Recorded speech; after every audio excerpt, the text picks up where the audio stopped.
अस्सलाम वालेकुम व्यूअर्स, क्या हाल है? खैरियत से? मैं उमर खुर्रम एक और मालूमाती वीडियो के साथ आपकी खिदमत में हाजिर हूँ। दोस्तों, हम बात करेंगे कि ये जो डेली डिविडेंड के प्रोडक्ट्स पाकिस्तान की म्यूचुअल फंड की इंडस्ट्री में बहुत कॉमन होते जा रहे हैं और एक बहुत बड़ा कस्टमर बेस उसको फॉलो करता है, तो वाकई इसका कोई फायदा है या नुकसान? आज हम इस पे बात करेंगे।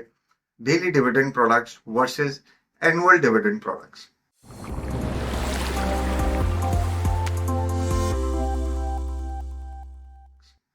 दोस्तों, वैसे तो अगर बात करें दोनों किस्म की प्रोडक्ट्स, चाहे वो मनी मार्केट में हो या इनकम मार्केट की सेगमेंट में हो, उनका रिटर्न डेली डिविडेंड प्रोडक्ट्स में और एनुअल डिविडेंड प्रोडक्ट्स में एक जैसा ही होता है, क्योंकि उसके पीछे उसके एवेन्यूज और उसकी प्लेसमेंट मोरलेस एक जैसी होती है।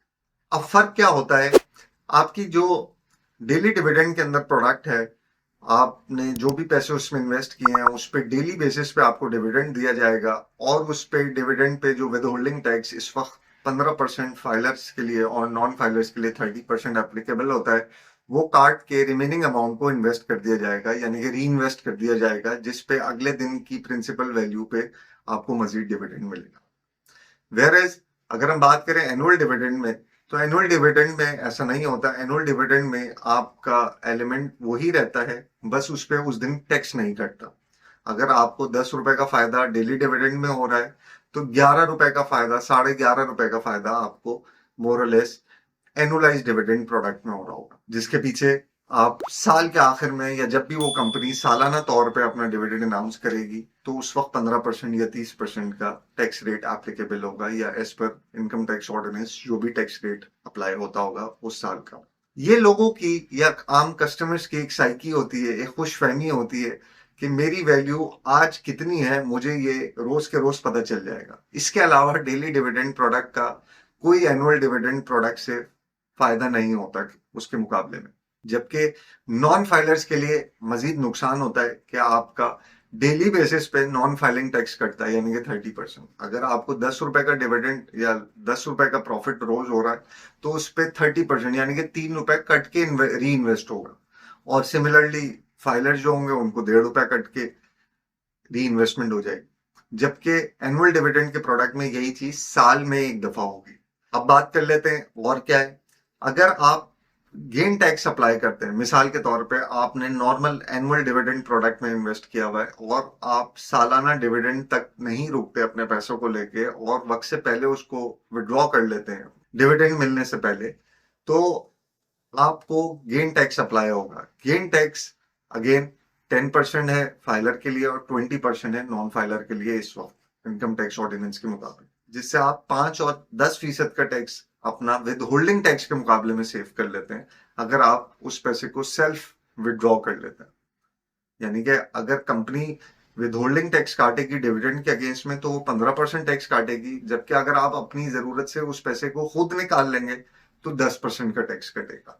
तो ये भी एक बेनिफिट हो जाता है एनुअल डिविडेंड के प्रोडक्ट में डेली डिविडेंड के मुकाबले में।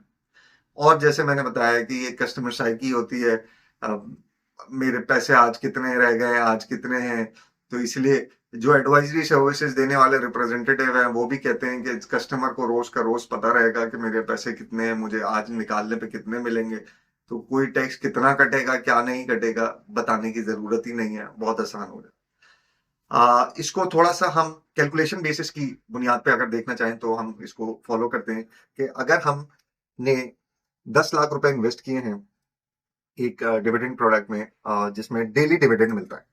फॉर एग्जाम्पल हमारा जो प्रोडक्ट है वो डेली डिविडेंड का है और उसमें हमने 1 मिलियन 10 लाख रुपए इन्वेस्ट किए हैं और उसकी वैल्यू 50 रुपए यानी कि नायब है, तो आपको तकरीबन 20,000 यूनिट्स अलाउ हो जाएंगे। अब हमने एक एवरेज रेट लगाया 20% का सालाना, तो उस हिसाब से जो डेली डिविडेंड का फैक्टर बना वो इतना बना, उस पे अमाउंट बना तकरीबन 550 रुपए, इस पे आपको फाइलिंग का टैक्स लगा 15%, टैक्स अमाउंट इतना रुपया हो गया, तो आपका जो नेट प्रॉफिट है वो 550 से 82 रुपीज कटने के बाद 465 रुपीज होगा, और इसके इक्विवेलेंट तकरीबन 9.32 यूनिट्स आपको एडिशनली मिलेगा। अब यही चीज आपकी चलती रही फॉर एग्जांपल हर पूरे महीने दूसरे दिन में, ये फिर इसका फैक्टर ऐड हुआ तीसरे दिन में, होते होते होते ये फैक्टर आपका ऐड होता चला गया, और 30th डे पे आपने देखा, यानी कि पूरे महीने के बाद आपकी जो इन्वेस्टमेंट वैल्यू है वो बन गई 10,14,067 रुपीज।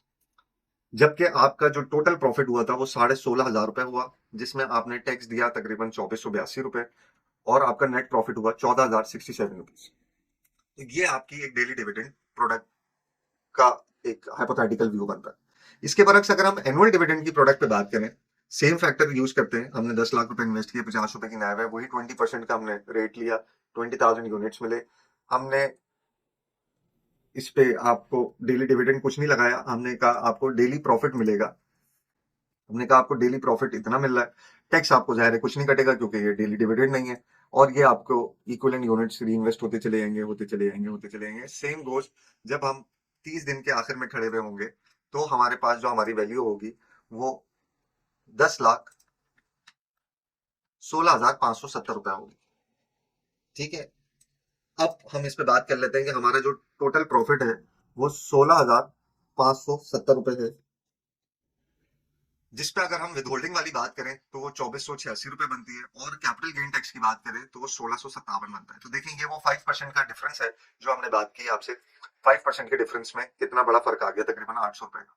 इसी तरह अगर हम बात करें कि ये एनुअल डिविडेंड लेने के बाद हमारी वैल्यू यानी कि प्रॉफिट कितना बचता, वो तकरीबन बचता 14,085 रुपए, जबकि यही 14,085 रुपए हमारे डेली डिविडेंड के मुकाबले में 14,067 रुपीज थे। तो देखिए ये जो एक सर्टेन प्रोपोर्शनल फर्क आया कि डेली डिविडेंड लेने वाले के कुछ पैसे कम बने उसके मुकाबले में जिसने डेली डिविडेंड लिया। इसी तरह अगर उसने डिविडेंड नहीं लिया और वक्त से पहले अपनी किसी नीड से उस टाइम को पूरा करके उसने पैसे निकाल लिए, तो 14,913 रुपए वो निकाल पाएगा। तो इससे ये बात वाजह होती है कि सबसे पहले तो कि अगर आप डेली डिविडेंड का प्रोडक्ट लेते हैं तो उसमें आपकी प्रोपोर्शनेट वैल्यू जो है वक्त के साथ कम होती चली जाती है, क्योंकि आप डेली की बेसिस पे टैक्स का आउटफ्लो कर लेते हैं अपने प्रिंसिपल अपने प्रॉफिट में से। दूसरी चीज, अगर आप साल के आखिर में डिविडेंड का इंतजार नहीं करते और वक्त से पहले किसी भी वक्त में अपने पैसे को विड्रॉ कर लेते हैं, तो कैपिटल गेन टैक्स की जो मियाद है इस वक्त टैक्स ऑर्डिनेंस के मुताबिक, उसमें आपको प्रॉफिट अमाउंट ज्यादा बनता है क्योंकि उसका टैक्स रेट कम अप्लाई होता है और आप ज्यादा पैसे अल्टीमेटली अपने घर लेके जा रहे हो। तो दोस्तों ये एक छोटा सा कंपैरिजन था। अक्सर लोग सवाल पूछते हैं कि डेली डिविडेंड और यूजुअल डिविडेंड वाली प्रोडक्ट्स में क्या फर्क होता है, बिसाइड्स उनकी मार्केट क्लासिफिकेशन के वो इनकम सेगमेंट के प्रोडक्ट्स हैं या मनी मार्केट के प्रोडक्ट्स हैं। ये एक उसका टेक्निकल रिव्यू है। उम्मीद करते हैं आपको ये बात समझ में आई होगी। इसमें कोई भी क्वेश्चन हो आप हमें कमेंट कर सकते हैं, हमारी टीम आपको रिस्पॉन्ड करेगी उस हवाले से। मजीद एडवाइजरी सर्विसेज के लिए हमारे दिए हुए कॉन्टैक्ट नंबर्स पे भी आप हमें रब्ता कर सकते हैं। मुझे इजाजत दीजिए, इंशाल्लाह अगली वीडियो में मजीद मालूमात के साथ हाजिर होंगे। अल्लाह हाफिज।